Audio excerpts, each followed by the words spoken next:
The current situation of the Philippine art. So napakagandang usapan itong topic na to. Dahil we all know that we are facing a pandemic, a COVID-19 pandemic. So maraming pagbabago, adjustment pagdating sa larangan ng sining, sa lahat ng aspetong sining. Kumusta ba ang sining sa Pilipinas sa mga panahong ito? You're watching New Day. The time right now is 6:24 a.m. With quarantine restrictions in place, the stage production industry is coping with the new normal by going online. Tanghalang Pilipino, the resident theater company of the Cultural Center of the Philippines, how is the industry coping with the lockdown brought about by the COVID-19 pandemic? All right. Hirap na hirap kami, Priya. Because Tanghalang Pilipino has been in existence for 33 years. We're actually on our way to the celebration of our 34th season. Kaya lang, nangyari yung pandemic.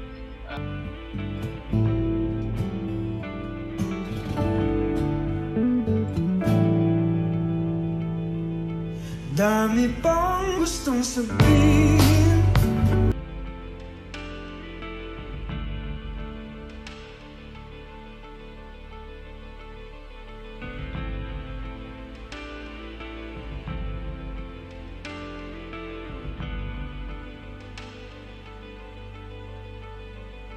The state of the Philippine art scene during the COVID-19 pandemic.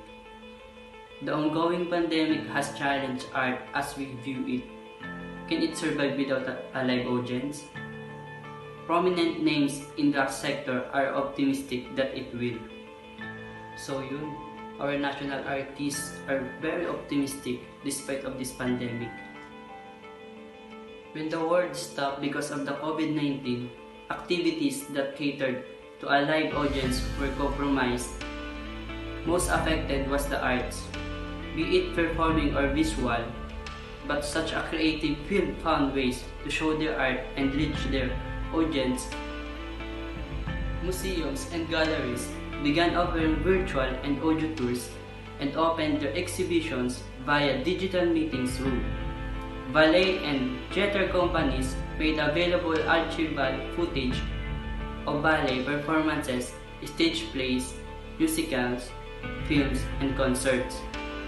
They also use the digital medium to conduct workshops, seminars, and live talk works.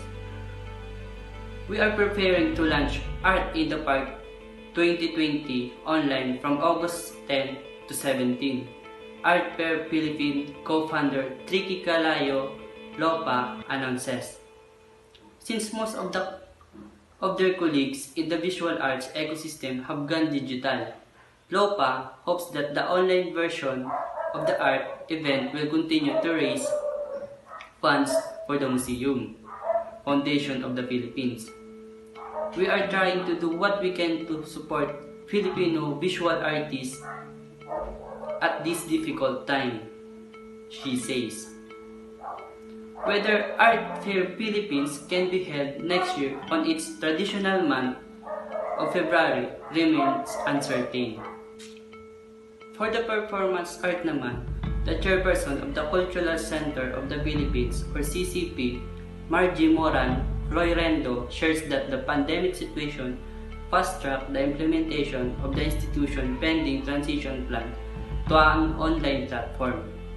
We have started collaborating with Virgin Love Fest in launching last June 10 live virtual performance on CCP's and VLFS through Facebook accounts. We have partnered with Vimeo so people can watch all shows with the behind-the-scenes footage.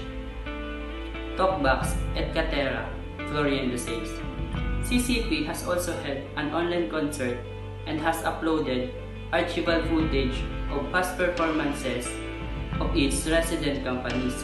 The Cinemalaya Independent Film Festival 2020 is premiering via online streaming this month. But Floriendo is emphatic. There will be no live performances for any resident company until the end of the year and perhaps until 2021, including national and international tours. two of the earliest theater companies to offer their performances online and free from using their newly launched digital spaces are Tanghalang Pilipino and Philippine Educational Theater Association. Similarly, Ballet Philippines opened its 51st season via online stream last month. Altro Mondo Creative Space launched a series of virtual exhibitions from June 18 to July 19. The Metropolitan Theater did the same, migrating ongoing exhibitions online and hosting a curator and artist talk via Zoom application inspired by it title. Most of the artists are breadwinners, says Evita Serranas, Finale Art Kind Executive Director. How can they provide essential needs like food, water, shelter, and medicine to their families if our galleries are kept closed? We just have to be careful, keep well and safe to live and survive the new normal. For Floriendo, a better normal is more appropriate term to use than new normal, as the arts community maps out its measures of the rest of 2020 and the following years.